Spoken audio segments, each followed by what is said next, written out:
Welcome to the Schools of Excellence podcast, where we have conversations about education, leadership, and building a school of excellence.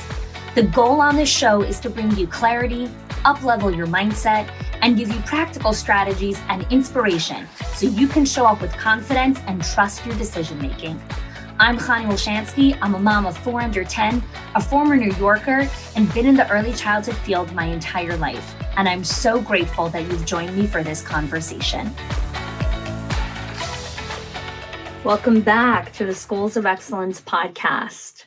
I am really excited for today's episode because I am introducing a new concept that I've been talking about a lot recently, but have not yet recorded a podcast episode. So today's episode is an introduction to the B.R.I.G.E. And the B.R.I.G.E is an acronym for the 6 meta skills to build and sustain your school of excellence. Now, if you're curious about the B.R.I.G.E and you're thinking to go and Google it, you're not going to find any information on it because this is a new piece of intellectual property, IP, that myself and Schools of Excellence has created. We're in the process of trademarking it. And so Schools of Excellence actually has numerous trademarks and IP that we've created over the last 5 years. So much of the IP that we've created sits inside our flagship programs of the Directors Inner Circle and our Owners HQ program. And the B.R.I.G.E is one of our newest IPs, which is an acronym for these 6 meta skills. Now, before I explain to you what the B.R.I.G.E stands for, I want to talk about this concept of meta skills. A meta skill is a master skill that magnifies and activates other skills. And so what that means is there are certain skills that are just skills. And the meta skill is this super skill that sits on top of the basic skills that when you know how to do that skill, it magnifies and activates other skills that come after it. Now, why am I talking about this concept of meta skills? Well, one of the quotes that I love from Alvin Toffler is, "The illiterate of the 21st century will not be those who cannot read or write, but those who cannot learn, unlearn, and relearn." It's powerful. Because the illiterate of this century are going to be the people who cannot learn, unlearn, and relearn. And so if we understand that, then we have to look at, okay, well, then what are the skills needed to learn, unlearn, and relearn?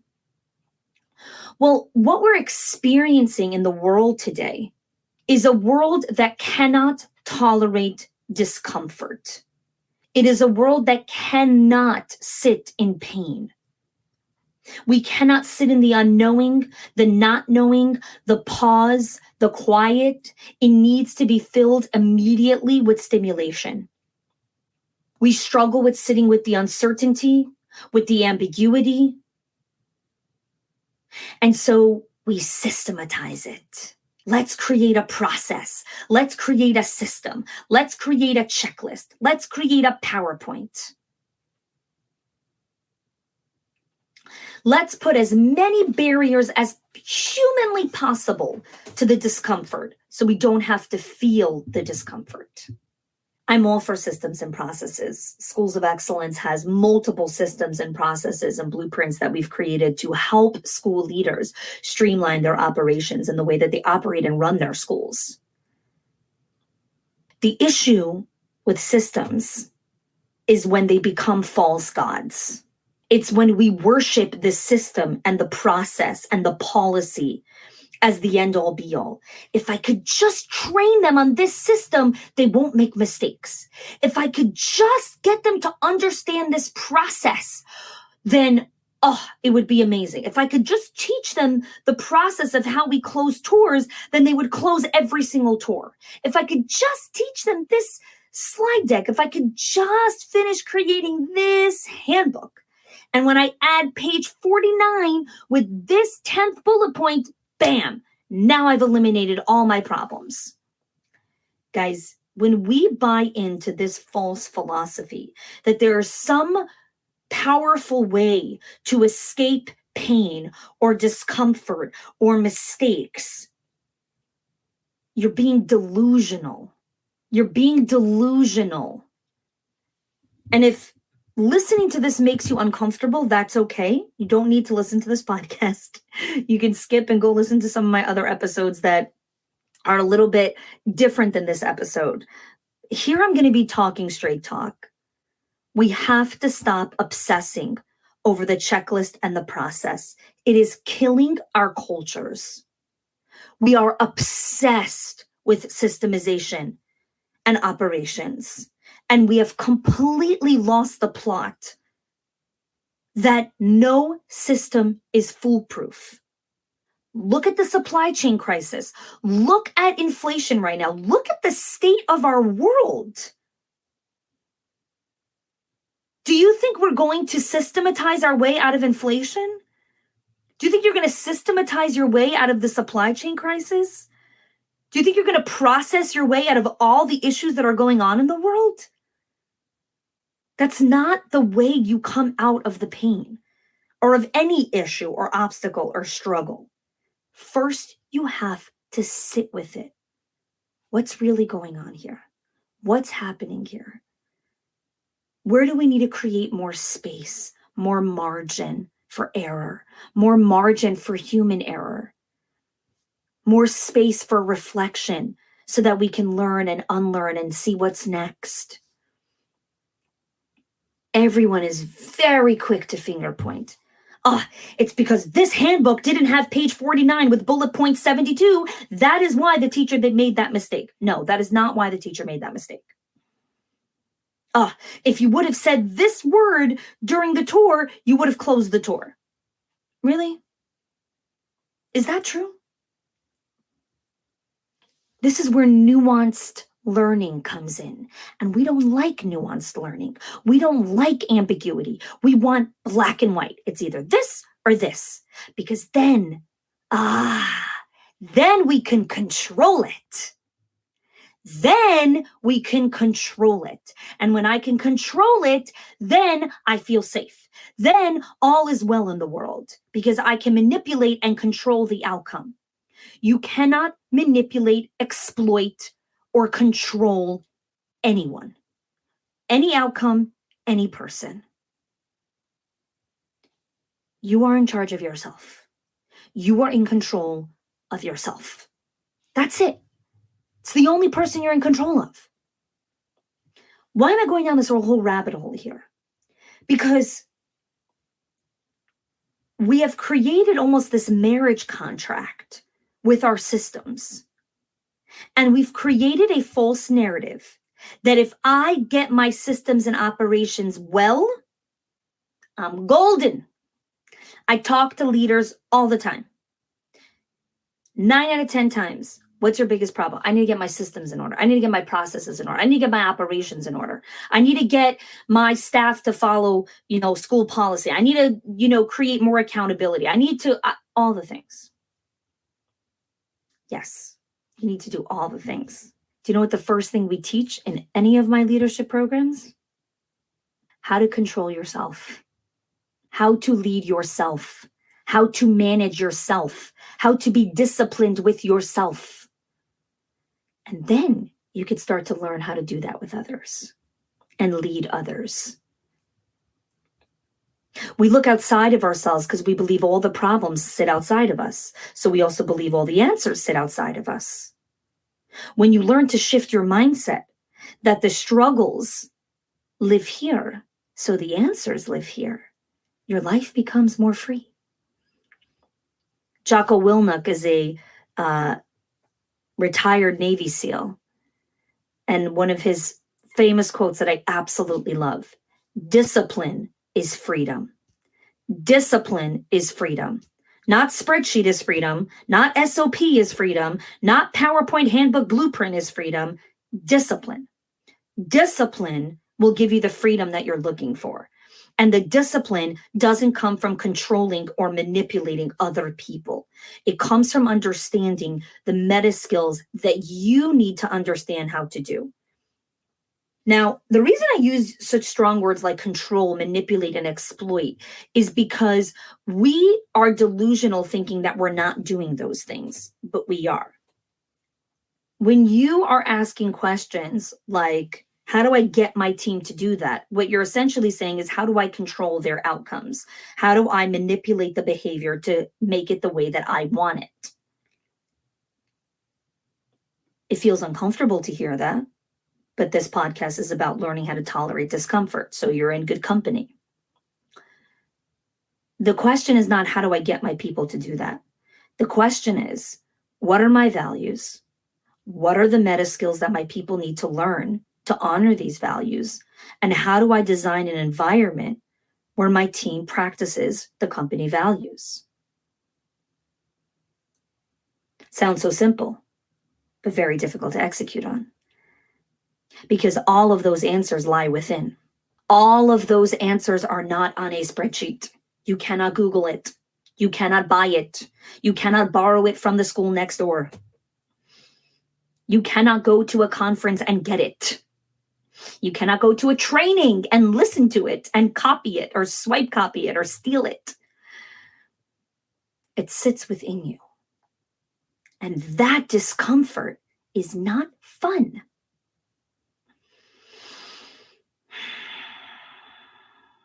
It's not fun. So what is the bridge? What is this meta concept? I talk to directors and owners every single day. And on Wednesdays, I talk for 8 hours straight with owners and directors. It's my coaching call day. And over the last 18 months, there's a pattern that has been emerging. Now, for those of you that are new to the podcast or new to my work or my story, I am very fascinated by pattern recognition. And so when I hear questions that leaders bring up, when I hear things that are going on or whatever it is, I am looking for the pattern. What's really going on here? What's happening? What's underneath all of this? Why is this going on? And then how do I help the leaders? And what I've been realizing is that we're trying to give tricks and tips for skills that cannot be taught through tips and tricks. We want our teachers to connect with parents and children and their co-teachers and ourselves. And yet the trainings that we're giving them are very myopic. They're very focused on, here's how to clean the table, here's how to talk to the kid, here's how to warm up a bottle, here's how to wipe the table, here's how to do the tour, here's how to write an email. And training is important. But what about when you're not there? What about when your training missed something and didn't have that specific example that they're sitting in front of right now? What happens then? What happens then? What resources are they going to pull from? You didn't handbook it to them. You didn't give them the spreadsheet, so they don't know what to do. So they don't do it. And then you get upset and frustrated and resentful and angry.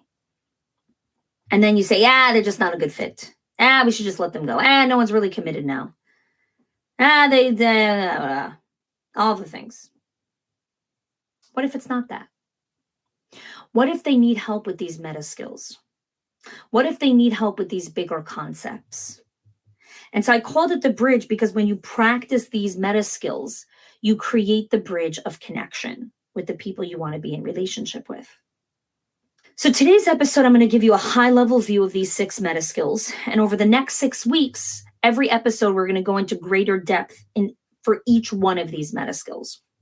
So the bridge stands for boundaries, relational intelligence, individual advocacy, discernment, generosity, and emotional regulation. So what are boundaries? And why are boundaries a meta skill? You could tell the teacher, you need to get all your work done. These are all the stuff that you need to check off your to-do list. These are all the stuff that need to get done by the end of the week, by the end of the month. All this paperwork needs to be filed by this and this time in order to run payroll. All the things. A teacher who doesn't have boundaries ain't going to get none of that done. because let me tell you what she's going to be busy with all day. Hey, Miss Amy, I just need to ask you one quick question. Oh, sure, no problem. Come on in. Hey, we're out of purple paint. Where can I get some more? Hey, so Miss Lisa came in and she's running late, and we don't know who should cover for her break because she didn't have lunch yet, and I really need the bathroom, so what should we do? Hey, Mr. Adams came in, but usually it's only dismissal starts at 3, but he came at 2:55. Can I let out his son? Need I continue? In your checklist for what to do during this time, you will not have a bullet point that says, when Mr. Adams comes to pick up at 2:55 and dismissal only starts at 3, please do the following. When Miss Lisa knocks on your door when you're trying to run payroll, please do not answer the door. Please finish payroll and then answer the door. You can't put that in a slide deck, please. You can't put that in a checklist. You can't do that in a training session or an interview. Please stop lying to yourself. Your director needs boundaries. Boundaries. She needs to know how to close the door. She needs to know how to manage requests.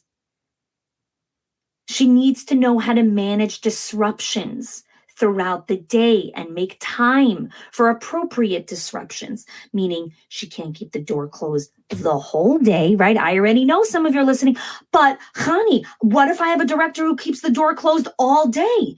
Yes, my friend, that is called all or nothing. That is called black and white thinking. That is called either my door is closed the whole day or it's open the whole day. No. There's something called the middle ground, and it's called boundaries. Sometimes the door has to be opened, and sometimes the door has to be closed. So those are boundaries. Boundaries are also about what you speak about in front of other people versus when you keep your mouth closed. Boundaries are, when do I need to stop working, and when do I need to finish this project even though it's after the time that I'm usually supposed to clock out? Boundaries. Now, I'm going to explain and do an entire episode on boundaries. The next episode is going to be all about boundaries. So I will go into much greater depth of what this looks like, how to coach it, how to mentor it, how to measure it, how to train for it, all the things. I'm going to explain that all in the next episode. This episode, again, is just high level. What are the 6 meta skills? So number 1 is boundaries. Number 2, relational intelligence. Relational intelligence is our ability as humans to connect with others and establish trust. I'm going to say that again. Relational intelligence is our ability as humans to connect with others and establish trust. So strong emotional intelligence enables relational intelligence to develop and expand. So what does that mean? When you're able to identify and understand your emotions, right? How do I feel in this moment? What is my body telling me in this moment? How am I feeling? Then you are equipped for relational intelligence, relationship building. You cannot build relationships with people if you don't understand your own emotional well-being. What I find and why I chose relational intelligence as a meta skill is because in a world where we're almost like valuing these technical skills over everything, I actually find relational intelligence to be a top competitive advantage for leaders in business success.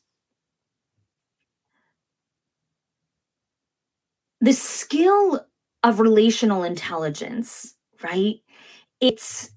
You're kind of in this moment. So I'm gonna tell you a story that describes emotional intelligence to perfection. Well, I don't like the word perfection. That describes it really, really well.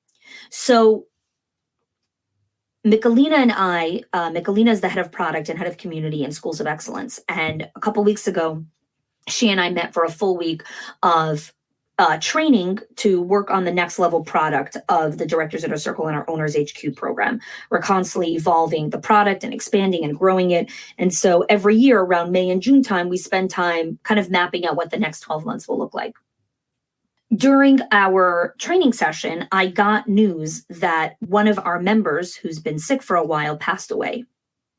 And it was very, very shocking. While I knew she was sick, I wasn't aware of how, to the extent of where the sickness had taken her. And I was really, really shocked by the news. And we were literally like smack in the middle of this big thing that was going on. And we had taken a few minute break for me to check in with the business. And I saw this message on my phone. And I went to go sit down on the couch and kind of take a moment. And Michelina was watching my body language. She was observing, what do I need to do in this moment? This is the relational intelligence of like, okay, do I come sit next to her? Do I bring a box of tissues? Do I let her have some space? Do I ask questions? What do I do in this moment? And to give her credit, for those of you that know her, she did a phenomenal job in reading what my body was saying that I needed. That is relational intelligence, right? It's being aware of your own emotions enough to understand, what does this person need in this moment? The other thing when I think of relational intelligence is truly intelligent people are very smart about who they surround themselves with. They're very intentional about the different relationships that they create in their life, because we all know that you're the average of the 5 people you spend the most time around. And so relational intelligence is understanding that people who you're in relationships with will rub off on you. And if you have a mission that you want to accomplish in your life and you want to leave a legacy, and then you surround yourself with the wrong people, you have set yourself up for a life of failure. For anyone that's listening to this podcast, you want to leave a legacy. You're a high-achieving school leader.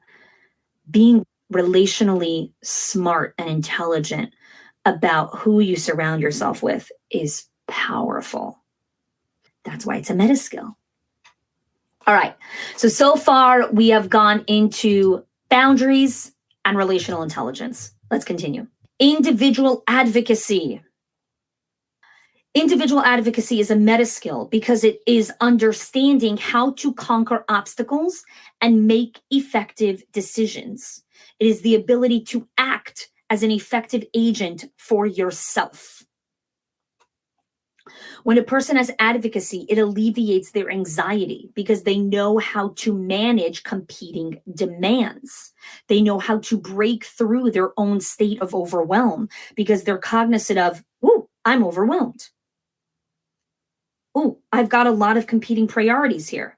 What do I need to do? How do I need to advocate for what I need right now to hit my targets, hit my metrics, hit my goals? Right? It's not my boss's responsibility to anticipate every single one of my needs and make sure that I complete my goals. It is my job to ask for what I need and own my own development so that I hit my targets.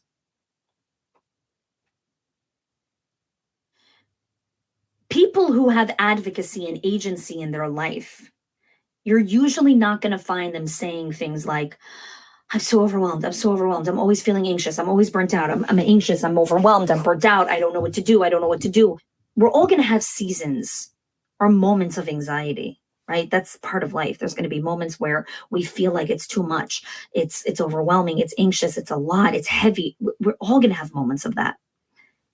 The people of advocacy are the people who don't stay in that for a long time, right? They feel it. The moment comes and they're like, okay, how am I going to get through this? It's the advocacy. It's being aware of, if I need to do this, what is the right environment I need to put myself in so that I can do this? So I'll give you another example of individual advocacy. I know that the phone is a very stimulating device. It is designed to give you a dopamine hit every time you see it, okay? Now, dopamine is highly addictive, which means If you like being next to your phone, it's because the dopamine hit every time you get a ping and a ding is addictive. So you want to go back to the phone and see what's next. Family is one of my top core values. And the way that I practice family is I want to be present and mindful with my children. And so the way that I'm an advocate for myself so that I can be there for my kids is I leave my phone in a different room so that I can be present with my kids. When someone is not an advocate for themselves, they say, oh, the phone pulled me in again. That's why I wasn't able to do that. No, the phone didn't pull you in. You are not aware that the way to advocate for yourself to do this is by telling the phone, hey, phone, you're going to stay in the closet and I'm going to go into the dining room right now. Because that's what I need. I need separation from the phone to be present with my kids. Not everyone needs that. Some people can totally have the phone in the kitchen and not look at it. Kudos to you. That's not me. I can't do that. If the phone is in my peripheral vision and I can see it, I will check it. Which is why I put it away from me. Right? It's advocating for what I know I need. Right? You're listening to this and might be like, I don't need that. Great. Then do what you need, but be the advocate for yourself. Okay, boundaries, relational intelligence, individual advocacy. Number 4, discernment. My favorite word. Discernment is the wise decision maker. It is the power to see what is not evident to the average mind. And discernment only comes in the pause. And this is why it is so difficult as a meta skill, because we're running and we're busy and we don't have time. And we have so much to do. When we don't practice discernment, we actually live in a place of confusion, self-doubt, misunderstanding, forgetfulness, and neglect. Discernment is the ability to recognize what to do in certain moments and anticipate what will happen next, right? A discerning leader doesn't just do what they're told. They ask questions so they can understand the bigger picture. The way you build your discernment muscle is by asking questions. Discernment is a meta skill because this is probably a question I answer once a month on a coaching call. My director went and made a decision about this thing. And I was really frustrated because she really should have filtered that decision through me. Like I wanted to be part of that decision. But then she went ahead and did a different decision without me. And I went and asked me my opinion on something. And I was like, why are you asking me my opinion on this? You could Google this. And, every time it happened, everyone starts laughing. And it's like, yeah, that happens to me all the time. This is a lack of discernment. It's a lack of understanding. This is when you use Google. This is when you use YouTube, right? And this is when you check with the boss, right? It's discernment. And here's how you practice it: through trial and error, right? And asking questions. So that's discernment. Number 5, generosity. Generosity. Why is that a meta skill? All right, well, let's talk about it. Generosity is actually a natural antidepressant. People that are generous, they did so many different studies on this. It actually increases your lifespan because leaders who understand that generosity is actually about giving and receiving create these incredible cultures. They really understand that without generosity, without this give and take and receiving, it's almost, there's a massive missing ingredient in your center. So I'm going to explain real briefly, just again, because this is high level concepts, is that when you think of a generous leader, it's more than, just sharing your knowledge, giving other people credit for their ideas, Being generous is about giving people latitude, permission to make mistakes. It's resisting the temptation to step in and fix something when you think you see something better. And let me tell you something. This is deceptively hard to do. Really, really hard. In the episode, when I dive deep into generosity, I'm going to talk about the difference between generosity and neglect, because they actually sometimes become interchangeable. Because people think that they're being generous and saying, oh, I trust you here, go do it, when really it's a form of neglect of like, just go do it because I can't be bothered. So we're going to dive into that a lot more when I go into it deeper. But at a high level, again, generosity is not just about giving money. Generosity is generous with your skills, with volunteering, with your knowledge. It isn't being afraid to have a difficult conversation. Because again, generosity, why is it a meta skill? Because you never master generosity. You can always be more generous. I know some of you are listening to this and maybe you've pressed pause a few times throughout this episode because it's a lot. There's a lot that I'm sharing with you here. There's a lot of information. There's a lot of things to digest. And again, this is a high level, and I'm going to take each of these and give it its own episode because that's what each of these meta skills deserve, its own episode. Today is really just about helping you understand this from a high level, and why our company, Schools of Excellence, is really going to be dedicating so much time and energy on these concepts as we move into the next year. So that's generosity. Okay, last one, emotional regulation. Emotional regulation, my definition, is creating space between the stress and the response.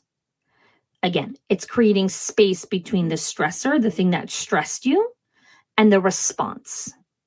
What matters in the moment of chaos, which, hello, preschool and early childhood, happens all the time, it's creating space between what just happened before you respond.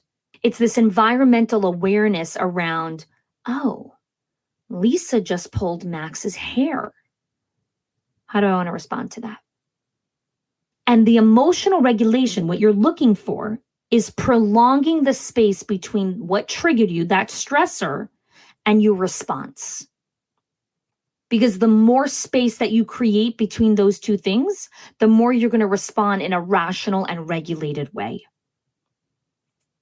The reason why I talk so much about emotional regulation is because, again, I'm going to talk about this all the time, you can do the best training in the world with your staff on discipline, on conscious discipline, on strategies, on positive discipline, and how to talk to kids and all the things. And then in moments of chaos, guess what they do? Their reflexes. I'm going to say that again. In moments of chaos, we respond with our reflexes, not with what we learned in the PowerPoint. We respond with our reflexes. What are our reflexes? Well, it's what you've had a lot of practice doing again and again and again. That's why it's a reflex. So if you've had a lot of practice responding to a child pulling hair as saying, stop doing that, well, that's what you're going to do when Lisa pulls Max's hair. It doesn't matter that 3 hours ago you just learned in a training with a slide deck and a pretty PowerPoint and a gorgeous notebook that you should respond this way when Lisa pulls Max's hair. Doesn't matter. Emotional regulation is your nervous system response to what's happening. It's a body somatic experience. It is not intellectual. And we are trying to train through one modality, the PowerPoint. Emotional regulation is through the body, and your staff need to learn how to create different reflexes to what goes on in the classroom.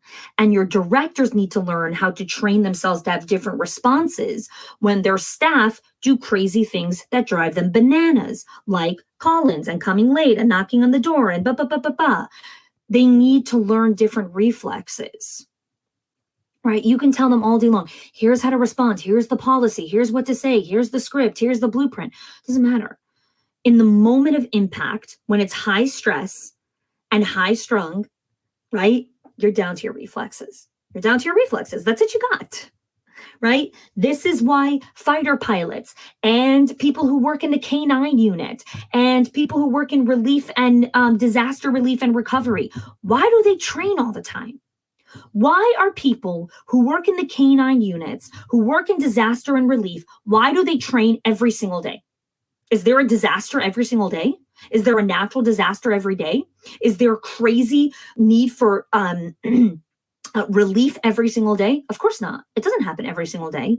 They train every single day. So when there is that moment, they're ready. Their reflexes are ready. They're on. Boom, it's game on. Because every second counts in relief and recovery. Every second could be someone's life. And so they have to train their reflexes to respond in that way. When you're flying a plane that has 1 million tons of gasoline inside of it, and you're flying over, I don't know what, these giant peaks, and there's clouds everywhere, you don't get to open the handbook. You're down to your reflexes, and your reflexes come from your training, constant training. They don't come from reading the handbook. They come from training. That's why they train. And they don't train with a PowerPoint. They train through multiple modalities. And they have to have ridiculous discipline and self-awareness to get in that cockpit. So I'll give you a little sneak peek, just what we're doing in Schools of Excellence in the Directors Inner Circle and our Owners HQ program. We are actually bringing on a nervous system and emotional regulation specialist who's going to be doing training with our leaders on how they could become aware of their own emotional regulation and their own nervous system and how they respond and how to become more regulated versus dysregulated. Because this is a meta skill. This is a meta skill. If a teacher can learn how to respond in calm, if a director understands how to respond with calm confidence and trust their decision-making process and their discernment, you have a very different school. So there you have it, the 6 meta skills. I know this was a much longer episode. This is, again, high-level view, the bridge concepts, the 6 meta skills, boundaries, relational intelligence, individual advocacy, discernment, generosity, and emotional regulation. Over the next 6 weeks, I'm going to be diving into each one of these in much, much greater depth, where I'm going to be explaining it all so you can understand it. And if you're looking for coaching and training on how to train yourself and your staff and your leadership teams on these concepts, definitely go check out our Directors Inner Circle, our Owners HQ program. The link is in the show notes. Our entire curriculum over the next couple months is specifically focused on these concepts. So if today's episode intrigued you, definitely go check that out. Thanks so much for listening, and looking forward to being on this journey with you with the bridge and learning alongside you guys with these big meta concepts. So thanks so much for joining.